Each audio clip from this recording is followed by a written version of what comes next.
की स्थापना होगी, बदले में आपको जमीन देना होगा, आपकी जमीन में कोयला उत्खनन का काम होगा और आपके बच्चों को अच्छी शिक्षा, अच्छे स्वास्थ्य की व्यवस्था होगी और भविष्य में आपको नियोजन भी दिया जाएगा। ये बड़े बड़े ख्वाब हमको दिखाए जाते हैं। हम लोग भी भोले भाले लोग, गांव में गरीबी से जीने वाले लोग, हम लोग उम्मीद कर लेते हैं और यही हमारी सबसे बड़ी सरलता, हमारा सबसे बड़ा भोलापन है कि हम किसी पे भी उम्मीद कर लेते हैं। इसलिए जिसका यह एक बित्ता जमीन नहीं गया है उसका बप्पो को और बेटों को हम लोग विधायक बना दिए। हम लोग बहुत सरल लोग होते हैं, झारखंड के लोग बहुत सरल लोग होते हैं। आप पूरे भारत में कहीं चले जाइए, विस्थापन केवल झारखंड में नहीं हुआ है, विस्थापन हर जगह हुआ है। आज जिस प्रकार बोकारो में सीसीएल है, महाराष्ट्र के नागपुर में WCL है, western coalfield limited, Madhya Pradesh के सिंगरौली में नॉर्दर्न कोलफील्ड लिमिटेड है, यही उड़ीसा नदी के तट में महानदी कोलफील्ड लिमिटेड है। यानी इस भारत देश में कोयला की लगभग 8 यूनिट काम करती है कोल इंडिया की। आप किसी भी राज्य में चले जाइए, वहां भी विस्थापन हुआ है, वहां भी लोगों का जमीन लिया गया है। लेकिन आपको जानकर हैरानी होगी कि जिनका जमीन लिया गया है नियोजन उनको मिला है, नौकरी ओखलिए के मिलल है। हम हाल फिलहाल बम्बई गेल लिए, वहां जब हम गेल लिए, वहां के एक अधिकारी जो डायरेक्टर हैं, यानी अगर कहिएगा तो डीसी से भी 4 गो डीसी मिला के हैं, यानी 4 गो डीसी का जितना पावर है उतना उस डायरेक्टर का पावर है। उन्होंने बाकायदा हमको टेलीफोन किया था। भले हम दिखने में बच्चा है, साधारण सा लड़का है, लेकिन बड़ा बड़ा अधिकारी हमारे नॉलेज, हमारे तर्क, हमारे शक्तियों से हमारा समर्थन करते। उन्होंने हमें फोन किया, बोला कि आपको हम एक PDF भेज रहे हैं, उसमें आप देखिए कि वेस्टर्न कोलफील्ड में किस प्रकार से लोगों को नियुक्ति दिया जाता है। उन्होंने हमको एक चिट्ठी भेजा जिसमें 75 लोगों को नौकरी दिया गया, अपने के घर बनाए के दिल गया। लेकिन हमने किया मार पीट के उल्टा घर भी तोड़ दे तो, नौकरी तोड़ बदले अबरू छबरू गिला के दे दे तो, डिपो भी कोई लगे तो, डीओ भी कोई लगे तो यहाँ 2 बोड़ा झोड़ा चुन भी नहीं सकल है। तो आज व्यवस्था में देखिए हमें कभी अपन आज बड़ा दुर्भाग्य लगा है। मैं जीएम को चेतावनी देते हुए कहना चाहूंगा, जीएम महोदय, ये झारखंड के दबे कुचले लोग हैं जीएम महोदय, क्योंकि आप इस बात को जान लीजिए, आप कोई रक्षा कवच पहन के पैदा नहीं हुए, ना कोई अमृत पी के आए हैं। ये झारखंड के दबे कुचले लोग हैं, इसीलिए बिजली, पानी, सड़क की मांग लेकर आए हैं। ये अगर गैर झारखंडी होते तो डीओ और डिपो लगाने की मांग लेकर आते हैं, कोयला की खदान में कब्जा करने की मांग करते हैं। हमको आश्चर्य होता है कि झारखंड के लोग क्या मांगते हैं। झारखंड के लोग? न सड़क बना दीजिए। झारखंड के लोग क्या मांगते हैं? न पानी की व्यवस्था कर दीजिए। इनको कोयला खदान में कब्जा करने की बात करनी चाहिए थी। कोयला का खदान आपके बाप की जमीन में है, अनुपा का बाप का जमीन में नहीं है, आपको वहां कब्जा करना था। हमको हैरत होता है कि इतने कमजोर है झारखंड के लोग। हमको ताज्जुब होता है कि झारखंड के लोग मामूली बात मानते हैं। क्या है 8 गो बिंदु? क्या है जीएम साहब? अरे जीएम, क्या है 8 गो बिंदु बताओ तो? क्या है बिंदु यार? पानी मांग रहा है, बिजली मांग रहा है, इनको कोयला का खदान मांगना चाहिए था, इनको करोड़ों का हिस्सेदारी मांगना चाहिए था कि इनके बाप का जमीन में कोयला का खदान है। मांग क्या रहे? ये 8 गो मांग कुछ भी नहीं है, ये थोड़ समान मांग है जो मांग रहे हैं। हमको हैरत होता है कि इतना कमजोर मेरा झारखंड का आदमी है, ये लोग पानी मांग रहा है, इनको खून मांगना चाहिए था। तो पानी मांगने आया है। हमको हैरत होता है कि यह निर्मल महतो का मूर्ति लगा है, जिसको गोली मारा गया है, उसका वंशज लोग यहाँ पानी मांगने आया है। हमको ताज्जुब होता है कि जो झारखंड का आदमी अपना सीने में गोली खा के झारखंड दिया है, उसका बेटा बेटी आज भीख मांगने आए। पानी मांगना भीख मांगने के बराबर है। हमको ताज्जुब होता है कि लोग भीख मांग रहा है। हमको कोयला का खदान मांगना चाहिए था, हमको हिस्सेदारी मांगना चाहिए था। सुन लीजिए जीएम साहब, आप जहां भी हैं, पीछे के दरवाजे से गए हैं या आगे के दरवाजे से हैं, चुपचाप आके वार्ता कीजिए। ये नया पीढ़ी है, विधायक सांसद बनने के लिए नहीं आए हैं, एक एक को खून का कतरा का हिसाब लेने आए हैं।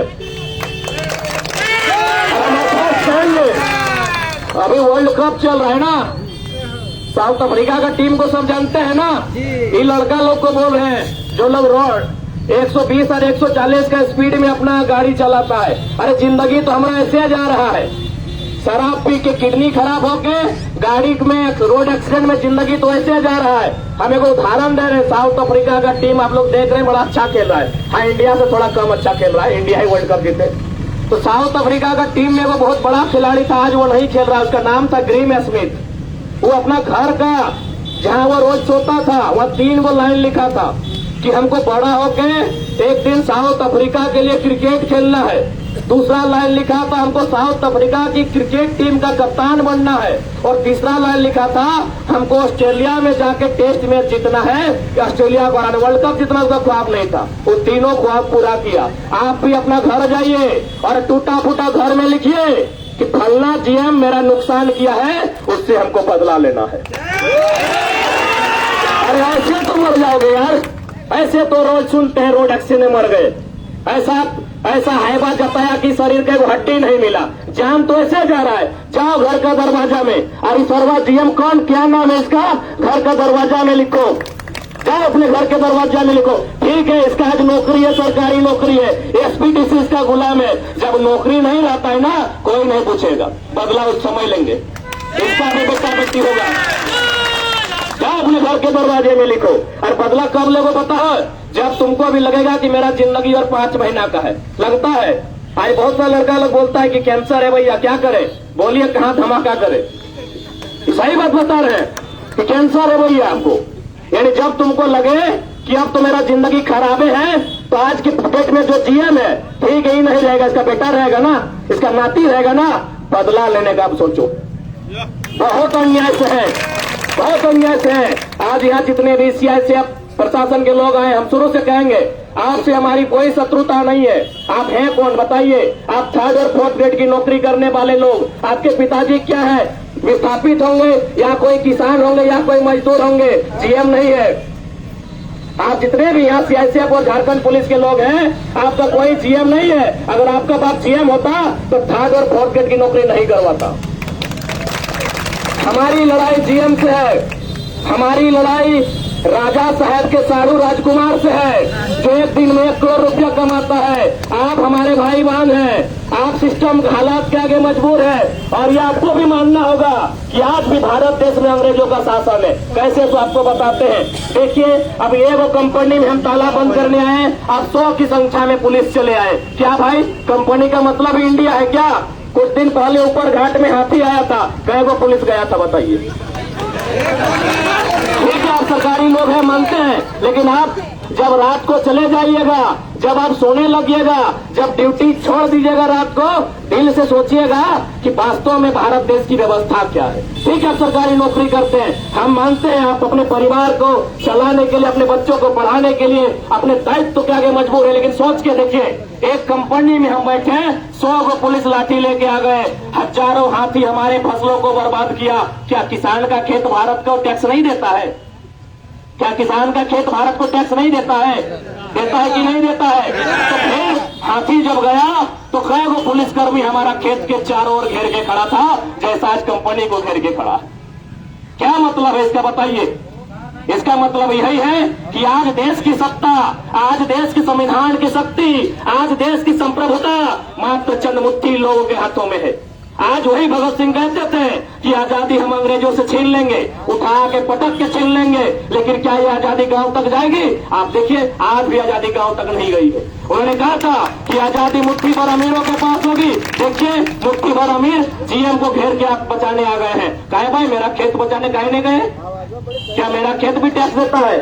हम रसीद कटाते हैं सीओ ऑफिस में, कटाता है कि नहीं? मेरा खेत भी भारत सरकार को टैक्स देता है। आप मेरा खेत बचाने क्यों नहीं गए? तमाम जितने भी सीआईएसएफ और झारखंड पुलिस के जवान आए, आपसे हमारी लड़ाई नहीं है, लेकिन जो सच बात है आप स्वीकारिए, आप मेरा खेत बचाने क्यों नहीं गए? यही तो भगत सिंह बोलते थे कि आजादी तब होगी जब वो पुलिस कंपनी को भी बचाएगा और किसान के खेत को भी बचाएगा। इसलिए आज मैं जीएम को संदेश दूंगा, आप बाहर आइए, वार्ता कीजिए, नहीं तो आपको जिस बात का घमंड है वो सिकंदर का भी नहीं रहा है, वो सिकंदर का भी नहीं रहा है। क्या सोचते हैं एसपी आपको बचाएंगे? कब तक बचाएंगे? रिटायरमेंट से एक दिन पहले तक। रिटायरमेंट के बाद कोई नहीं पूछेंगे, कोई नहीं पूछेंगे। सुन लीजिए जीएम साहब, रिटायरमेंट के बाद कोई नहीं पूछेंगे। समझ में आता है आपको? तो गांव मेरा गया, जमीन मेरा गया। आज हर गांव में दामा खांसी का बीमारी लेके आदमी 55 साल में मर रहा है। क्या मांगा है लोग? बताओ तो, क्या मांगा है लोग? जीएम बनते हो, क्या मांगा है लोग? बताओ। पानी मांगा है, सड़क मांगा है, एगो लाइब्रेरी मांगा है। कई गो? 2 गो तो पंचायत का डिमांड है, 2 गो लाइब्रेरी में समाधान है। कितना दाम होगा 2 गो लाइब्रेरी स्थापित करने में?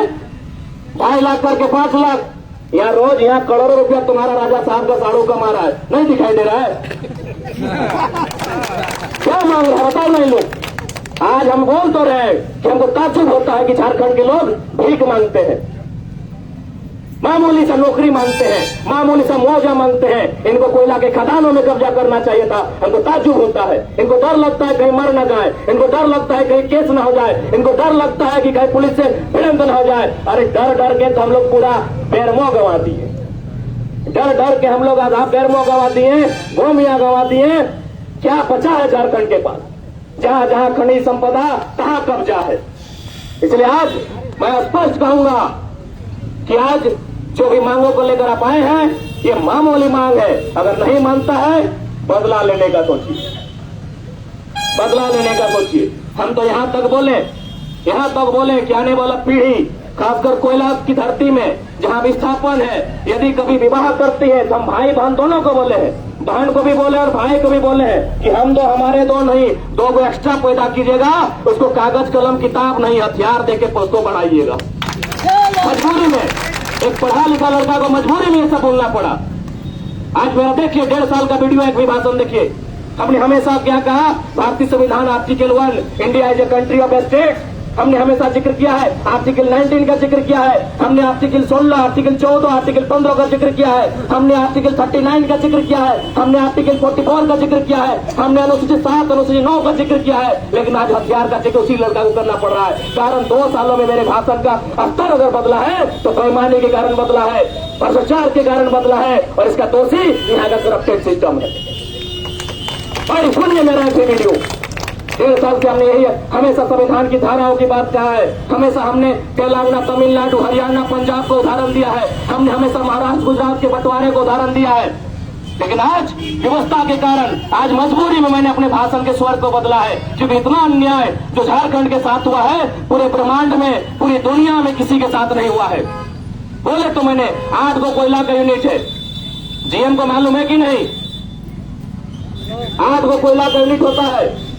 आप 8 गो कोयला यूनिट के बारे में पता कर लीजिए। वहाँ किस प्रकार विस्थापन का पॉलिसी है वो पता कर लीजिए। किस प्रकार विस्थापित को घर बना के दिया जाता है। पर ये झारखंड में क्यों नहीं? देखा, झारखंड में लोग, जो झारखंड के लोग हैं, इनको जानवर मानते हैं। ये झारखंड के लोगों को जानवर समान मानते हैं। इसका उदाहरण आपको देते हैं। जादूगोड़ा में यूरेनियम का काम होता है। उस यूरेनियम के काम से जो रेडिएशन फैलता है, जो कि यहाँ प्रशासन के लोग भी, आप सुनिएगा, जादूगोड़ा, अगर आप झारखंड से परीक्षा लिखे हैं तो आपको एक सवाल दिया जाता था कि जादूगोड़ा में क्या पाया जाता है, या यूरेनियम कहाँ पाया जाता है? जादूगोड़ा में पाया जाता है। वहाँ जो रेडिएशन फैलता है उससे 100 में 47 जो महिलाएं मां नहीं बन सकती है। तो बताइए, जानवर ही मानते हैं नामे। जितने भी प्रशासन के लोग हैं, जिनको लगता है कि जरा माँ तो भड़काऊ भाषण देता है, आप सुनिए पहले मेरे भाषण को। पढ़िए, अजय कुमार, मैं राइटर का नाम याद नहीं हो रहा है, उन्हीं किताब को पढ़िए। उसमें क्या लिखा है कि 100 में 47 महिलाएं मां नहीं बन सकती है। किस लिए? न उत्खनन से। जैसे यहाँ कोयला कोड़ा जा रहा है, वहाँ यूरेनियम कोड़ा जा रहा है। अरे भाई, यदि आपको रेडिएशन, आपको यदि यूरेनियम ही चाहिए तो विस्थापित कीजिए। उस गांव को 5 किलोमीटर के बाहर बसाइए, उस गांव को 10 किलोमीटर के बाहर बसाइए। इतना इतना आपका लैंड है, सरकारी लैंड, वहाँ बसाइए। लेकिन इनका मान लिया इन्होंने कि झारखंड के लोग जानवर से भी बुरे हैं, ये मर जाए, ये बर्बाद हो जाए, इनके गर्भ में ही बच्चा मर जाए। ममता हंसता उनका 6 गो बच्चा गर्भ में ही मर गया, कहे रेडिएशन के प्रभाव से। लेकिन आज तक कोई पॉलिसी नहीं बना पाए। इसलिए मैंने कहा कि झारखंड के लोगों को जानवर से भी बुरा मानते हैं। जब ये जानवर मानते हैं तो जानवर का क्या लक्षण होता है? पंजा मारना। हाँ, ये सीएमडी, ये सीएम, ये पोस्ट अधिकारी, ये झारखंड के लोगों को जानवर से भी बुरा मानते हैं। तो जानवर का मतलब ही होता है पंजा मारना, झपट लेना। आप भी पंजा मारने के लिए तैयार रहिए। ऐसे हम लोग का नियति में या तो मौत है या तो विस्थापन है। यदि आप मरना नहीं चाहते हैं तो घर द्वार अनुभवा को दे के दिल्ली बम्बई चल जाइए। हमारी नियति में दो ही है, या तो विस्थापन है या तो मौत है। तीसरा कुछ भी नहीं है, तीसरा कुछ भी नहीं है हमारी जिंदगी में। यदि आप चाहते हैं कि जिंदा रहना है तो अभी कुछ दिन बाद आपका जितना आसपास में कोयला का खदान खुलेगा, जमीन आपको लिया जाएगा, आप दे दीजिए, कहीं चले जाइए, आप बच जाइएगा। लेकिन फिर लड़िएगा तो यही लोग नक्सली बोल के मरवाएंगे, यही लोग एनकाउंटर करवाएंगे। 353 का तो जो धारा अभी भारत देश और झारखंड में मजाक का विषय है, 353 का धारा लगवाएंगे। यानी झारखंडियों के हिस्से में खासकर जो लोग विस्थापित क्षेत्र में रहते हैं, जो लोग इंडस्ट्रियल बेल्ट में रहते हैं, जो लोग कोल्स बेल्ट में रहते हैं, उनके हिस्से में दो ही चीज स्वीकार करना होगा, या तो मौत स्वीकार कीजिए या तो विस्थापन स्वीकार कीजिए। तीसरा आपके पास कुछ भी नहीं है। इसलिए आज यदि मरना ही नियति है, विस्थापित होना ही नियति है, तो एक बार लड़िए, एक बार भिड़िए। और भिड़िए किसकी तरह? भेड़िए की तरह भिड़िए, भेड़िए की तरह भिड़िए। नौजवानों, जितने भी नौजवान हैं, ऐसे भी तो गुटखा, तंबाकू, दारू, मौत में तो जिंदगी बर्बाद करिए दिए हैं। अरे बाप का जमीन बचाने के लिए जिंदगी बर्बाद करो ना, बाप भी गर्व करेगा, तुम्हारा आने वाला पीढ़ी गर्व करेगा। क्या स्थिति है हमारे गांवों की? जाइए शाम को जिस गांव में जाना है, दारू पी के, मौत पी के ऐसे तो उल्टल रहते हैं। क्या जिंदगी है हम लोग का? जब ऐसे हम जिंदगी जा ही रहा है तो बाप का जो जमीन है, बाप का जो संपत्ति है, उसे बचाने के लिए जिंदगी दीजिए। क्योंकि झारखंड में कोई मसीहा नहीं आने वाला है, झारखंड में कोई कानून आपको बचाने वाला नहीं है। क्योंकि झारखंड, लोग कहते हैं ना कि भारत देश आजाद हुआ है 1947 में, आपके पास गलत जानकारी है। भारत देश 3 टुकड़ों में आजाद हुआ है। 1947 में अंग्रेजों से, 1954 में फ्रांस से और 1961 में पुर्तगाल से। लेकिन झारखंड आज तक आजाद नहीं हुआ है, ये आप सच्चाई है। आज तक आजाद नहीं हुआ है झारखंड। यहाँ के लोग कहाँ है बताइए ना। यहाँ जितना भी कोलियरी सेक्टर है, कितने लोग यहाँ उच्च पद पर हैं, कितने लोग यहाँ उच्च कर्तव्यों पर